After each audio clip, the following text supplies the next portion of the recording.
মার্কিন ও ইসরায়েলি বিমান হামলায় ইরানের সর্বোচ্চ নেতা আয়াতুল্লাহ আলী খামেনি নিহত হওয়ার পর কঠোর প্রতিশোধের হুঁশিয়ারি দিয়েছে ইরান। বলেছে, খামেনি হত্যার জন্য ইসরায়েল ও যুক্তরাষ্ট্রকে কড়া মূল্য শোধ করতে হবে।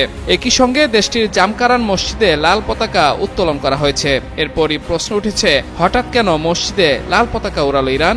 এর কি কোনো বিশেষ কারণ রয়েছে, নাকি এটা কোনো বিশেষ ঘটনার ইঙ্গিত?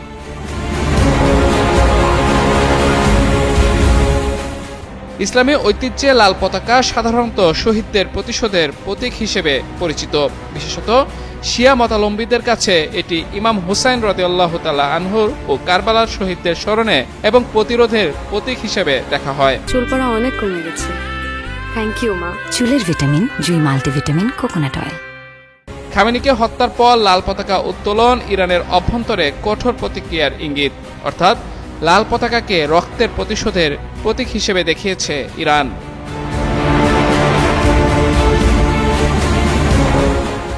জামকারান মসজিদটি শিয়া মতাদর্শে বিশেষভাবে গুরুত্বপূর্ণ, কারণ এটি ইমাম মাহদির সঙ্গে সম্পর্কিত একটি স্থান হিসেবে বিবেচিত।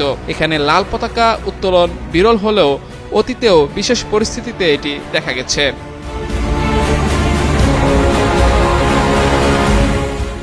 এর আগে 2020 সালের 4 জানুয়ারি মার্কিন বাহিনীর হামলায় ইরানের বিপ্লবী গার্ডস কুদস বাহিনীর প্রধান মেজর জেনারেল কাশেম সোলাইমানি নিহত হওয়ার ঘটনায় লাল পতাকা উড়ানো হয়েছিল।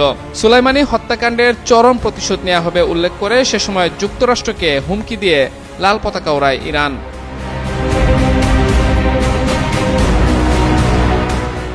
সবশেষ গত বছরের আগস্টে হামাস নেতা ইসমাইল হানিয়া নিহতের ঘটনায় এই পতাকা উত্তোলন করা হয়েছিল। যদিও এবারে লাল পতাকা উত্তোলনের মাঝেই আবারও হামলা চালিয়েছে ইসরায়েল। জবাবে ইসরায়েলের দিকে তেহরান থেকে প্রায় 100টি ড্রোন পাঠানো হয়েছে। ড্রোন হামলার আতঙ্কে ইসরায়েল জুড়ে জোরদার করা হয়েছে নিরাপত্তা ব্যবস্থা, জারি করা হয়েছে জরুরি অবস্থা। মাহমুদুর রহমান, যুগান্তর নিউজ।